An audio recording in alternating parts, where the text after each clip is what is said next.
Boa noite, a paz de Cristo. Amém. Quero agradecer ao pastor Renato por nos confiar mais essa oportunidade. E nós vamos mergulhar um pouco na palavra de Deus. Você trouxe a Bíblia Sagrada? Amém.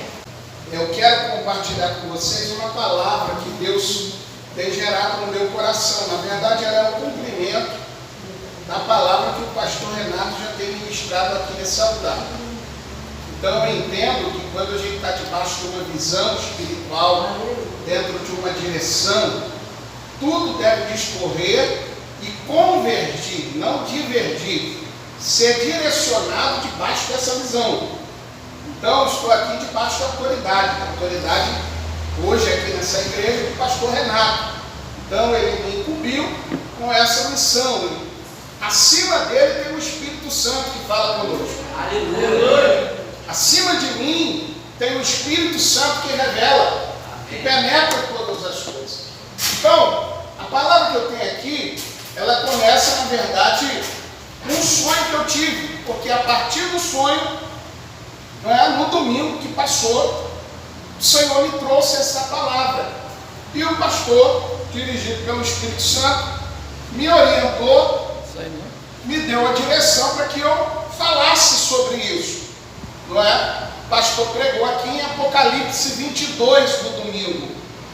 Para quem não veio, foi Apocalipse 22, verso 1 até o verso 6. Citou, deu uma pincelada no 7. Ali é o último capítulo do livro das Revelações, que é o livro de Apocalipse. Só que para entender Apocalipse, profecia, revelação, as últimas coisas, eu não posso pegar um texto, desassociá-lo do seu contexto. Eu preciso entender os evangelhos, as epístolas, eu preciso entender um pouco dos profetas do Antigo Testamento, para compreender um pouco melhor o Apocalipse. E ainda assim a gente não vai entender muita coisa, porque muita coisa ali é mistério, que Deus vai revelando à medida que o tempo passa, à medida que a gente vai buscando de todo o nosso coração. Então eu quero começar com vocês aqui, e eu não vou me delongar muito, e falar um pouco sobre a vinda de Cristo, sobre o grande e terrível dia do Senhor. Eu abro lá a internet, você abre e você ouve de tudo. De tudo. Só não ouve sobre os últimos acontecimentos, muito pouco. Sobre a vinda de Cristo, sobre que a igreja precisa estar preparada para o arrebatamento, que a igreja precisa estar diante do Senhor, porque Jesus Cristo está às portas. Há prenúncios da iminente volta de Cristo em todas as esferas da sociedade, dentro da geopolítica, dentro do aspecto das nações, dentro das constelações da questão cósmica. Então tudo está sendo direcionado e sendo preparado para a manifestação de Cristo. Mas antes de Cristo se manifestar, tem um que vai se manifestar também, que se chama o Anticristo, que se chama o próprio diabo. E a igreja não pode dormir, ficar só naquele ato de celebração emocional, achando que está tudo certo, porque não está. As coisas estão acontecendo. Só que nós temos promessas, que quem estiver em Cristo, vai acontecer o que tiver que acontecer, mas vai ser preservado. Aleluia. Vai ser protegido. Então, com base nisso, antes de eu começar a contar o sonho, eu quero ler capítulo 4 do livro de Oséias, versículo 6 e versículo 12. Oséias capítulo 4, versículo 6 e 12, depois capítulo 6 e 3 do mesmo livro do profeta Oséias. Capítulo 4, verso 6 diz assim: o meu povo foi destruído porque lhe faltou o conhecimento. Porque rejeitaste o conhecimento do Senhor vosso Deus, também eu rejeitarei a vós outros, para que não sejais sacerdotes diante de mim, nem vós e nem os vossos filhos. Em outras traduções está as vossas gerações, os vossos descendentes. Então está bem claro aqui no capítulo 4, verso 6, a guisa de introdução, que o conhecimento da palavra de Deus é de suma importância para a nossa vida, para o fortalecimento da nossa fé. Por quê, pastor Kenny? Versículo de número 12 diz: e porque assim te farei, ó Israel, prepara-te para te encontrares com o teu Deus. Capítulo 4 de Amós, capítulo 4, versículo 12. Você conseguir achar aí Amós 4:12? Não é Oséias 4:12, é Amós 4:12. Diz: e porque assim te farei, ó Israel, prepara-te para te encontrares com o teu Deus. Tudo na nossa vida requer um preparo. Até para se fazer um arroz, tem uma técnica. Se você pegar o arroz marmorizado, quanto mais você coloca água, mais ele cresce. Se você pega um arroz branco, bom, se você colocar muita água, vira papa. Você tem que ir dosando. É um método, é uma técnica que você utiliza para não estragar comida, o arroz, para ficar no gosto da pessoa. Então tudo na vida tem um preparo. A pessoa quando se casa, a pessoa quando empreende alguma coisa, tem um preparo. Imagine se na vida humana tem um preparo para várias coisas, que dirá na vida espiritual, que dirá na vida com Deus. O tempo é de preparo, o tempo é de nos despertarmos, porque o grande e terrível dia do Senhor está próximo. Agora voltando ao livro de Oséias, capítulo 6, verso 3. Conheçamos e prossigamos em conhecer ao Senhor, tão certo quanto a alva ele virá, como a chuva serôdia e a temporã, que desce regando toda a terra. Esse conhecimento de Deus, essa busca, essa sede de Deus tem que ser constante, não pode parar, não pode ser um domingo, não pode ser só numa quarta, não pode ser só num encontro, não pode ser só num evento da igreja A, B ou C, tem que ser todo dia, toda hora, todo tempo, todo instante, porque Jesus pode voltar daqui a pouco. Participo de alguns cultos, se fala de tudo, mas não se fala mais de arrependimento, de conversão genuína, de regeneração, de pecado, de obediência, de santidade. E no domingo que passou, e agora eu começo a falar sobre o sonho que Deus me deu, por isso essa palavra introdutória, foi depois da mensagem que o pastor Renato trouxe. Quando Deus tem um plano e você se coloca debaixo da vontade dele, ele faz a obra. Eu sofri um acidente, tive traumatismo craniano, eu perdi a minha mente, eu fiquei doido, fui parar no Doutoeira, internado. Deus me tirou de lá de dentro. E às vezes as pessoas, como você consegue ativar tanta coisa na sua mente? É a obra do Espírito Santo. Isso é o poder de Deus, que não era nem para ele estar falando, muito menos raciocinando. Isso é a obra de Deus.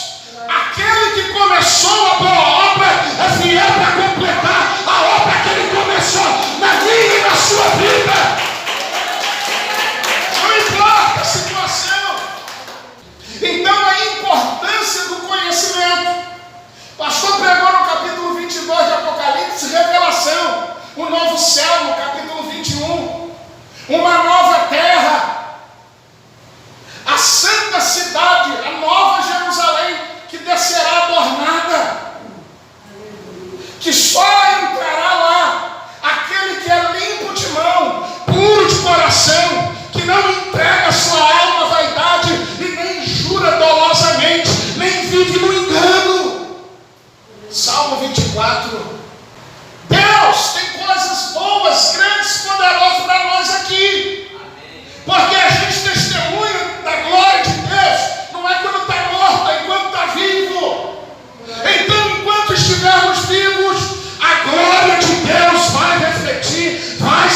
falado aqui? Amém. De maneira que, quando você recebe a plenitude de Deus, o conhecimento de Deus, a graça de Deus, você fica tão cheia da presença da glória, que aquela pessoa que mora lá dentro da sua casa não consegue se conter, porque vê algo diferente, vai ter que ser tocado, tomado, impactado pela presença da glória de Deus, por causa da sua vida.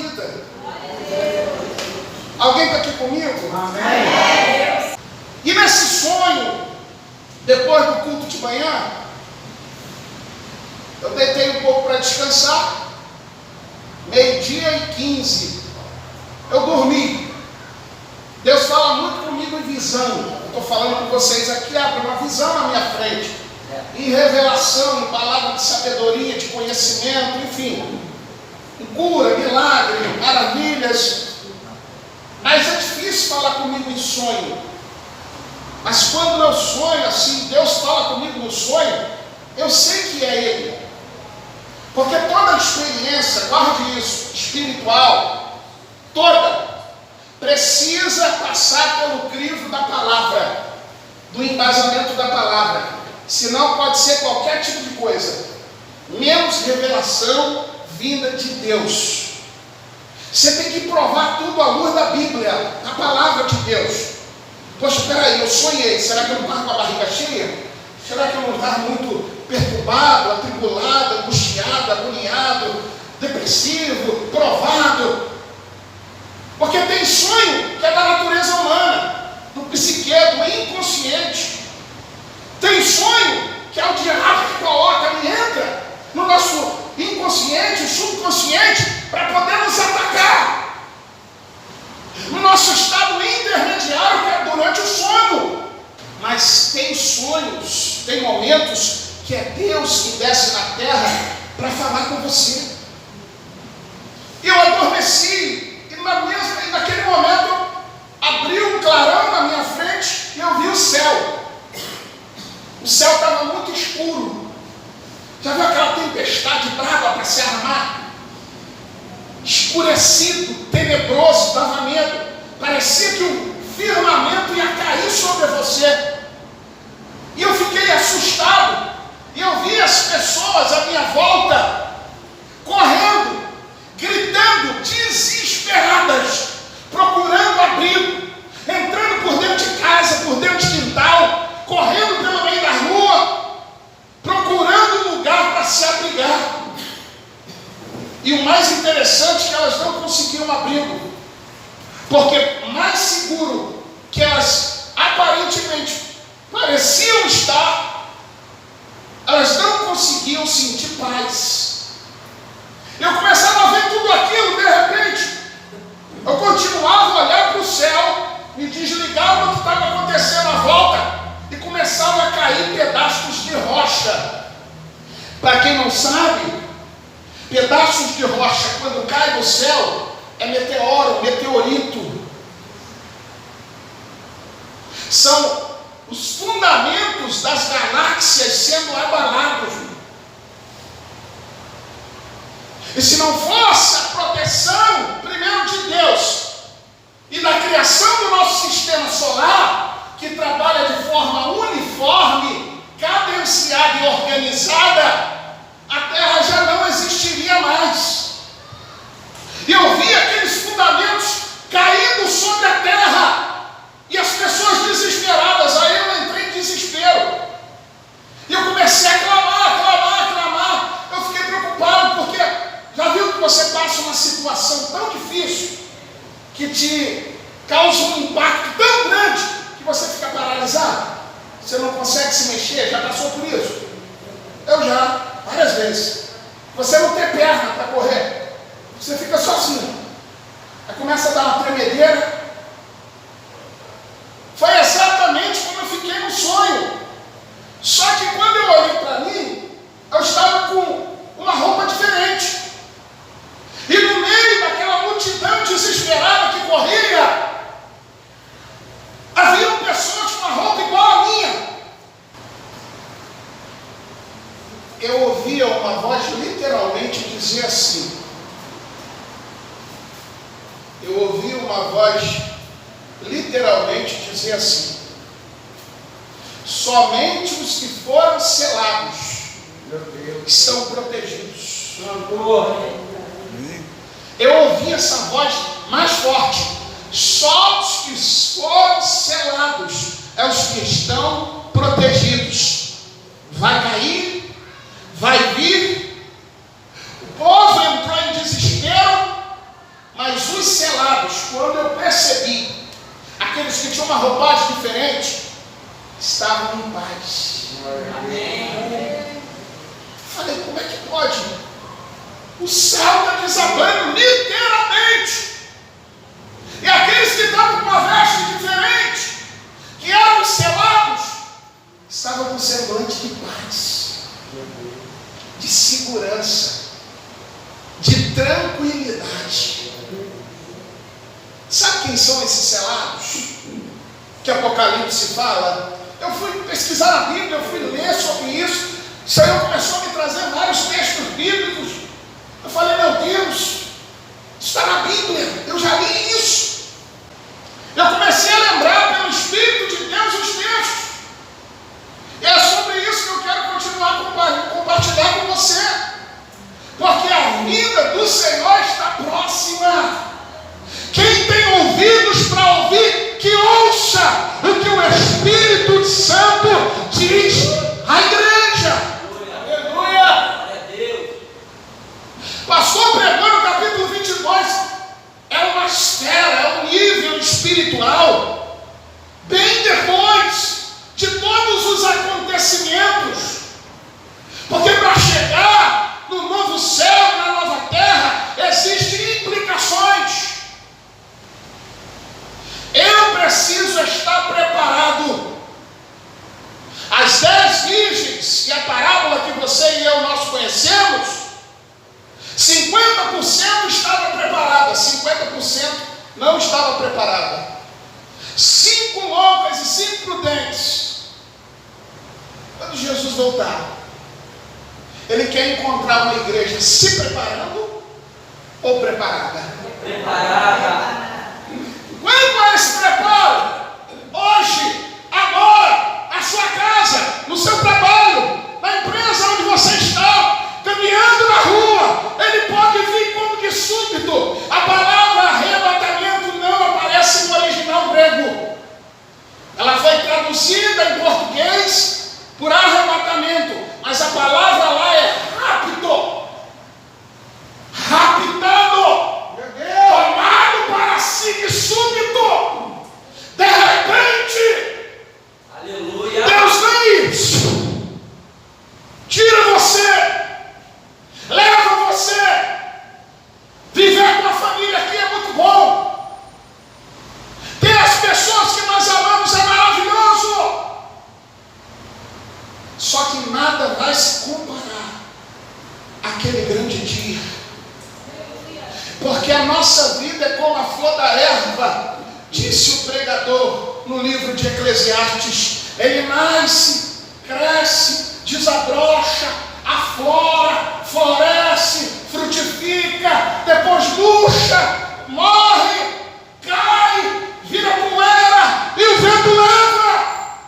É assim a vida do homem, é efêmera, é passageira, é transitória, mas aqueles que ficarem fiéis a Cristo, fiéis à palavra, não passarão, permanecerão para sempre.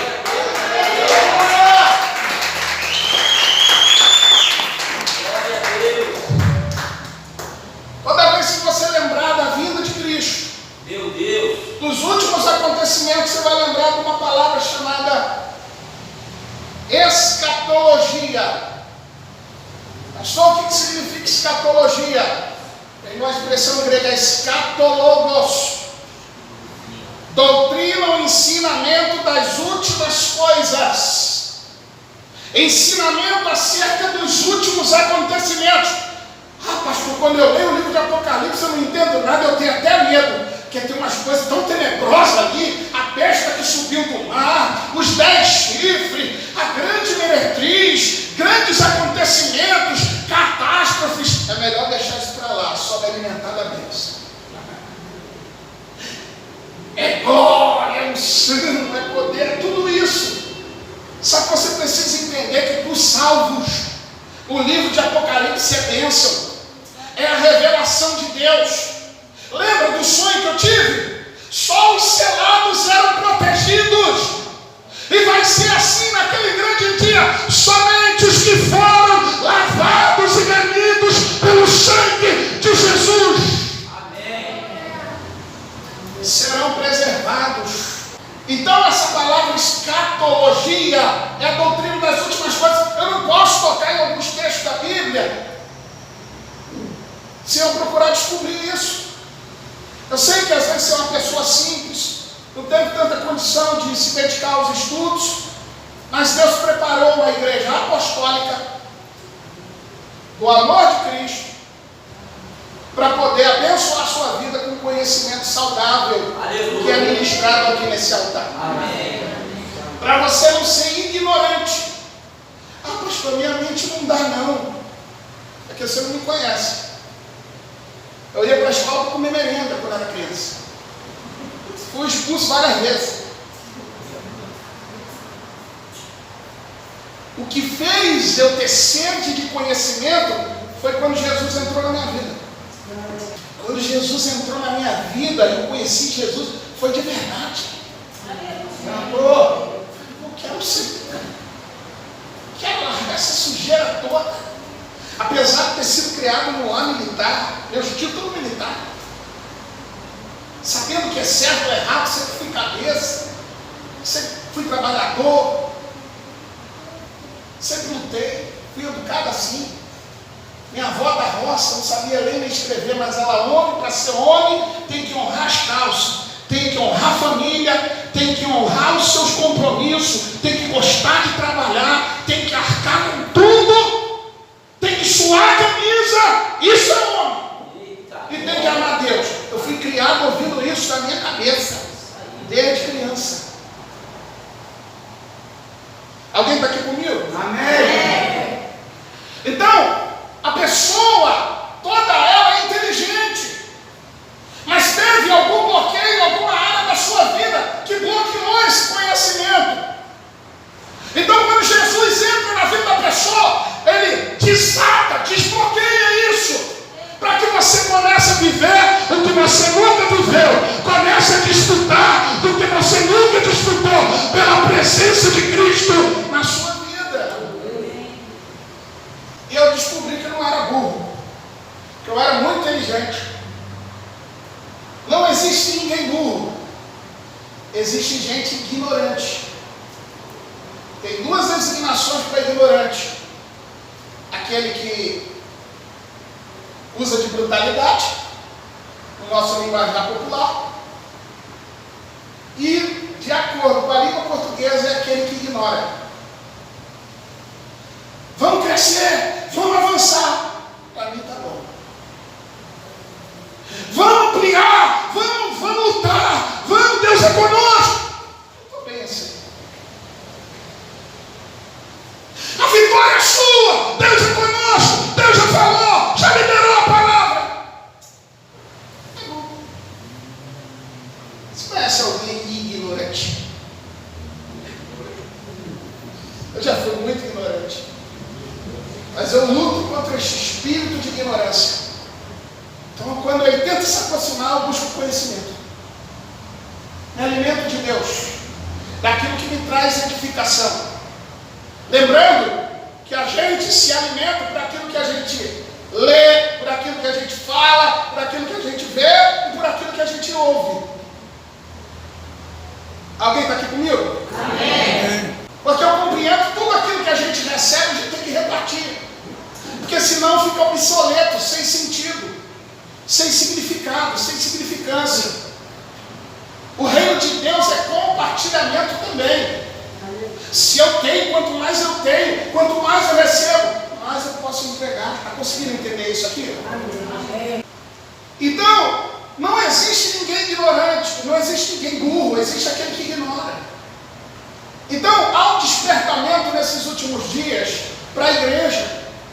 E nós devemos buscar o Senhor enquanto se pode achar, invocar o seu nome enquanto ele está perto. Isaías 55:6.